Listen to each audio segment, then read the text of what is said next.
Amigos de VPI TV, gracias por estar nuevamente con nosotros.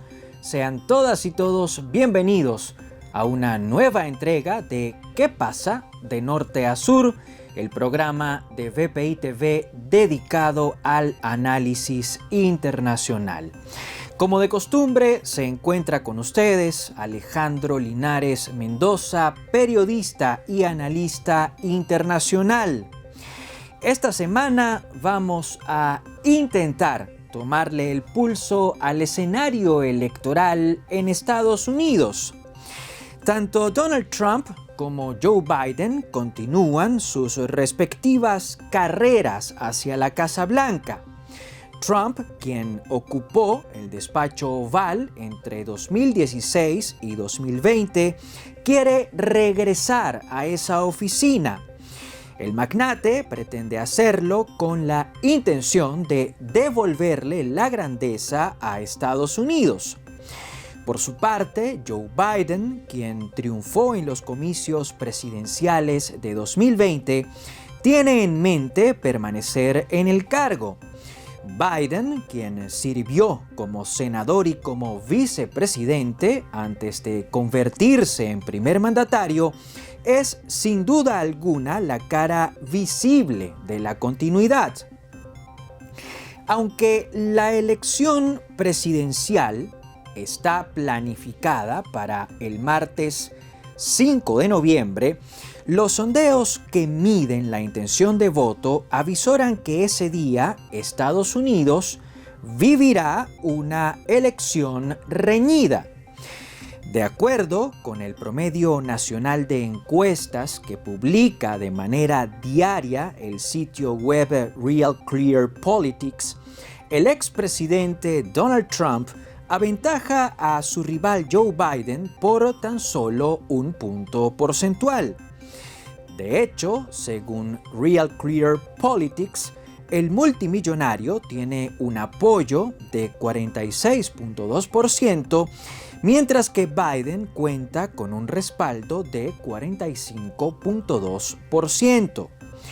Por su parte, otro promedio nacional de encuestas, pero elaborado por la cadena ABC y publicado en el sitio web 538, indica que la brecha entre Donald Trump y Joe Biden es de apenas 0.01 puntos porcentuales.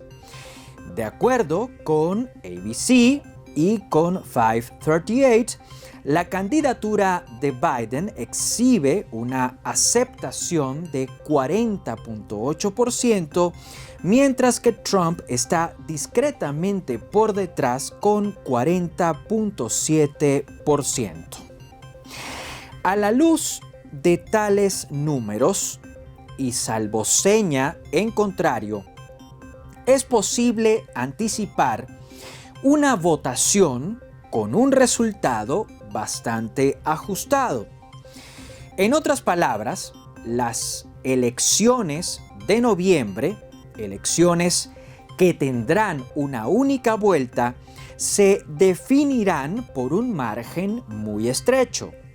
Se tratará de un margen que podría llegar a mantenerse dentro del rango de lo que los expertos denominan empate técnico.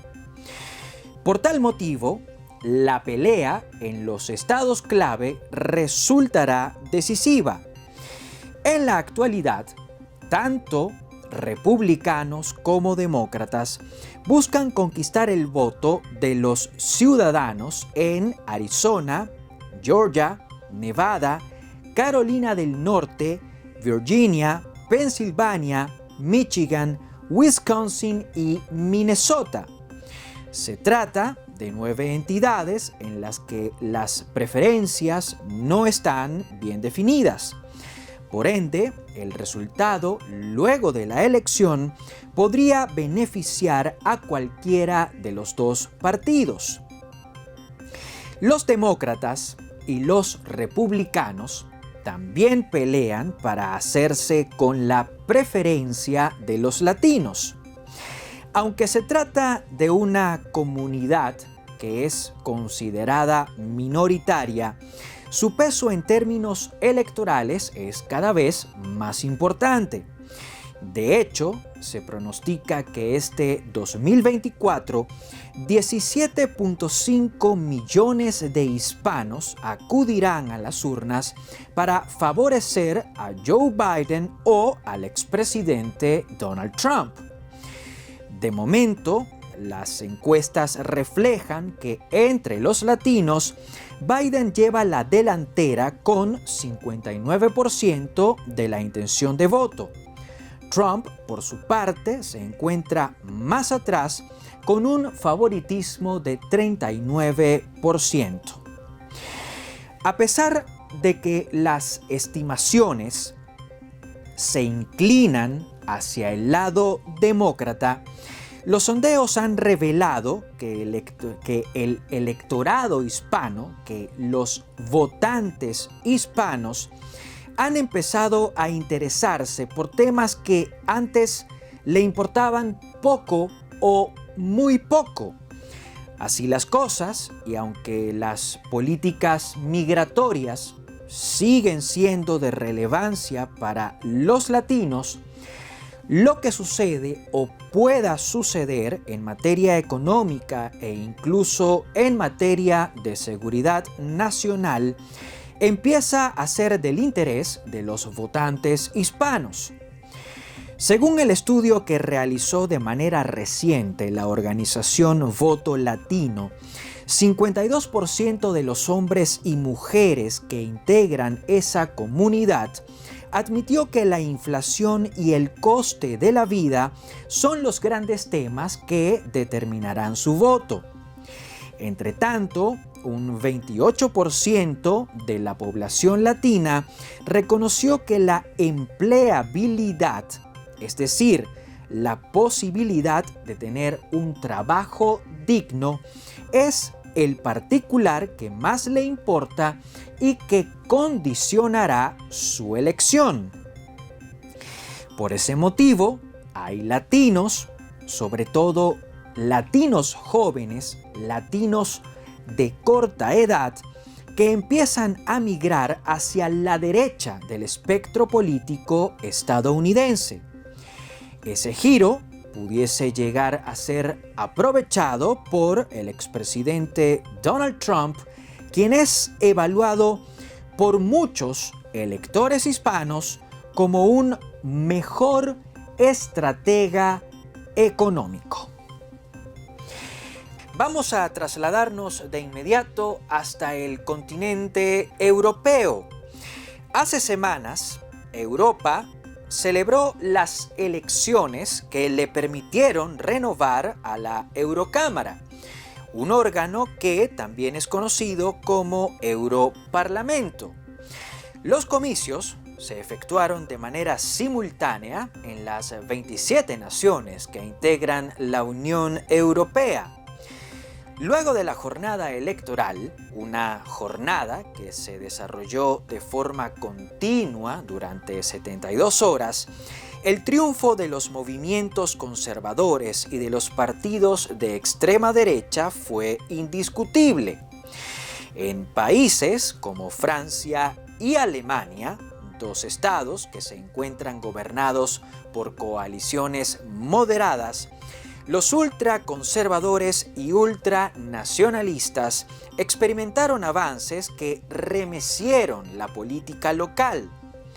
La victoria en la nación germana del partido Alternativa para Alemania representó un duro golpe para el canciller Olaf Scholz y para su formación, el Partido Socialdemócrata.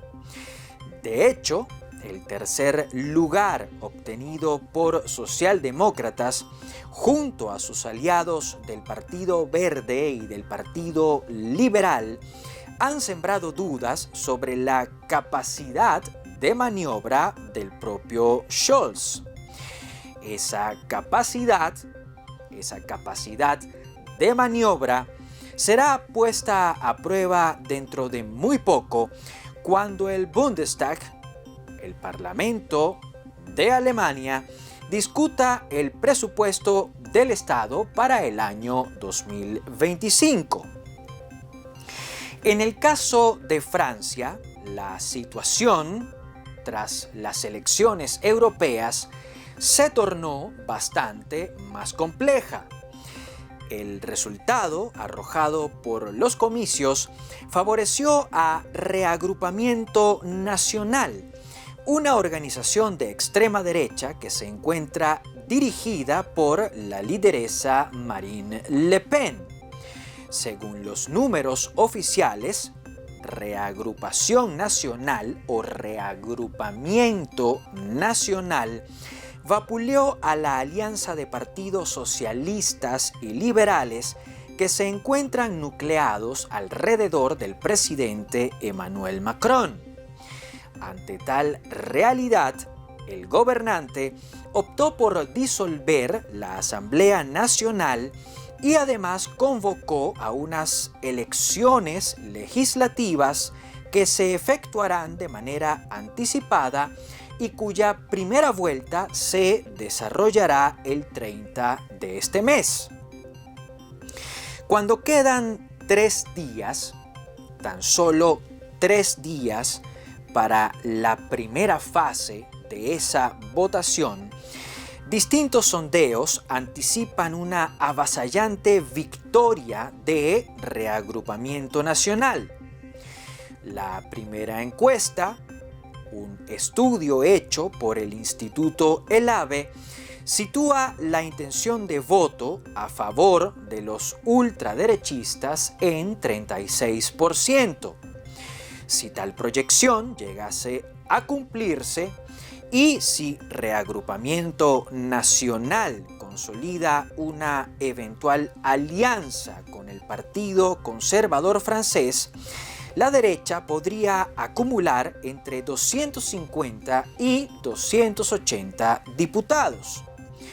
Por su parte, otro estudio de opinión, elaborado por IFOP Fiducial, indica que los lepenistas, los ultraderechistas, acumularán 35% de los votos y que ello se traducirá en 240 parlamentarios de ultraderecha. Si tomamos en consideración que la Asamblea Nacional de Francia tiene un total de 577 escaños, la mayoría absoluta la tiene o la tendrá el partido o la coalición política que alcance los 289 puestos. Tal realidad, sumada a lo que describen los sondeos, nos permiten vaticinar que luego de las próximas elecciones legislativas en Francia, los conservadores y ultraconservadores tendrán un amplio dominio dentro del Parlamento.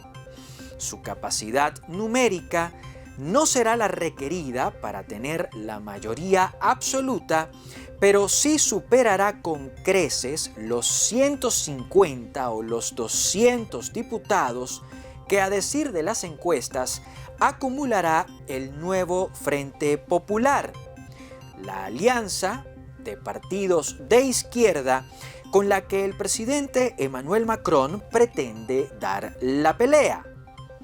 El mandatario también acudirá a las próximas legislativas de la mano de otra coalición.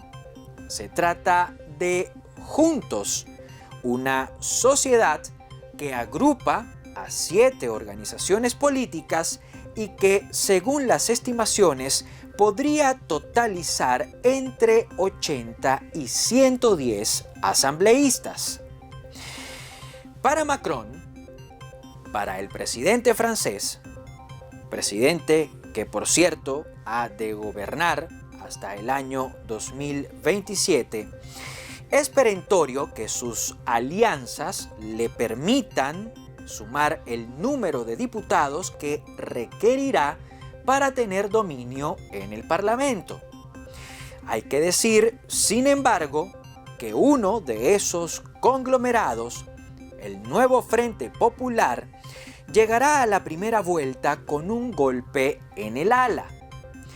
Entre los integrantes del nuevo Frente Popular se encuentra la Francia Insumisa, una organización política de extrema izquierda cuyo líder, el señor Jean-Luc Mélenchon, tiene deseos de convertirse en el próximo primer ministro. La aspiración de Mélenchon, reprochada por algunos socialistas y también por izquierdistas moderados, podría generar fricciones y grietas dentro de la coalición de izquierdas. Por otro lado, Juntos, la otra formación política del denominado macronismo, acudirá a la cita electoral en medio de severas diferencias con el presidente. Desde Juntos, desde la coalición política Juntos, no han parado de criticar la decisión de Emmanuel Macron de adelantar las legislativas. Esa decisión representa para muchos una movida que, más que favorecer al Ejecutivo y a sus socios políticos, debilitará al gobierno, dejando a la ultraderecha en una posición favorable que eventualmente le permitirá dar el salto hasta la presidencia. Vamos a hablar sobre la reciente cumbre entre Kim Jong-un, líder supremo de Corea del Norte, y Vladimir Putin, presidente de Rusia. La semana pasada, tanto Vladimir Putin como Kim Jong-un protagonizaron un encuentro histórico. La reunión, que se desarrolló en suelo norcoreano, supuso la primera visita de Putin a ese país tras más de 2 décadas de ausencia. Tal y como estaba previsto, la cita bilateral culminó con el anuncio de un acuerdo que elevó el grado de compromiso y de interdependencia entre Corea del Norte y Rusia. El pacto, que a decir de Pyongyang, eleva las relaciones al nivel de una alianza, consagró la cooperación militar entre ambas naciones. Así las cosas, y con el pacto que se anunció la semana pasada, Corea del Norte se comprometió a seguir proveyendo a Rusia. En medio de un contexto de guerra con Ucrania, el Kremlin ha acudido al régimen de Kim Jong-un para que éste le surta de balas y de otras municiones. De hecho, en la actualidad, las fuerzas rusas que invadieron Ucrania y que mantienen al país en zozobra pelean con armamento que ha sido fabricado en la Federación Rusa, pero también con armamento que ha sido importado por Moscú desde Irán y desde Corea del Norte, a pesar de las restricciones impuestas por Naciones Unidas. A cambio de la colaboración norcoreana, Rusia hizo 2 promesas de importancia. La primera de ellas fue la de salir en defensa de Corea del Norte en caso de que el país asiático sea atacado por un enemigo extranjero. De hecho, mediante el pacto, Moscú y Pyongyang se juraron protección y defensa mutua si resultaran agraviados o agredidos. La segunda promesa hecha por Rusia a Corea del Norte, consagra entre tanto el envío de armas y sistemas de armas fabricados en Rusia para ponerlos a disposición del ejército norcoreano.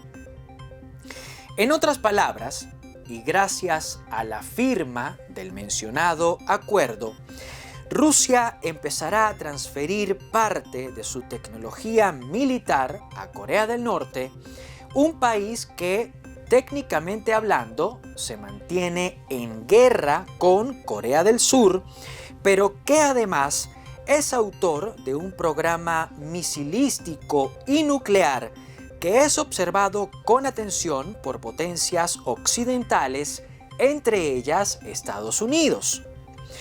De hecho, se estima que gracias al Pacto de Cooperación Militar, Corea del Norte podrá mejorar las capacidades de sus misiles balísticos. Los dispositivos, desarrollados hasta la fecha en solitario, son esenciales para que Corea del Norte incremente sus capacidades nucleares. La nación asiática intenta fabricar misiles balísticos, sobre todo misiles balísticos de alcance intercontinental, que tras ser armados con cargas nucleares puedan ser disparados desde tierra firme e incluso desde submarinos.